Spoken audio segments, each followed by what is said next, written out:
Ți-am cunoscut iubirea acolo la fântână, când plin de bunătate tu mi-ai întins o mână.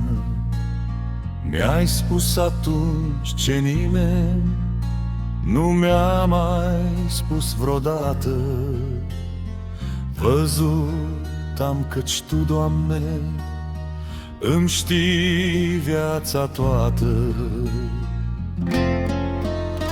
De atunci au trecut vremii de îndurare, ani buni de propășire și binecuvântare. Mă simt legat de tine, Iisuse, prin credință, și simt cum ai tăi îngeri păzesc a mea ființă.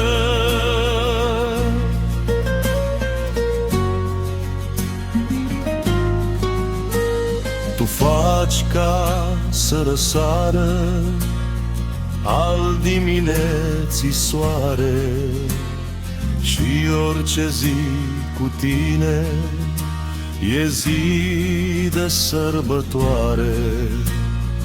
E un prilej de laudă, de cânt și bucurie, căci tu reverși în toate, Iisuse, armonie. Te simt așa de aproape în ceasuri de încercare, mă simt în siguranță pe brațul tău cel tare. În dragostea ta mare îmi dai belșug de pâine, mi-alungi din viață teama de ziua cea de mâine.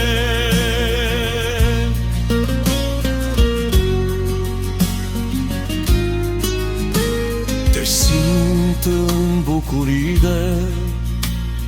dar și în suferință, când sunt pe culm de slavă, dar și în umilință.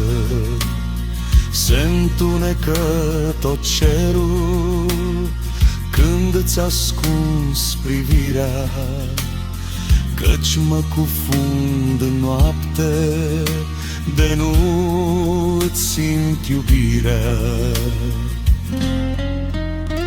Mă-ntreb adesea-n tăină ce-aș face fără tine și fără bucuria ce-ai pus-o tu în mine, căci nu va fi în lume nimic să mă despartă de marea ta iubire, ce-n sânul ei mă poartă.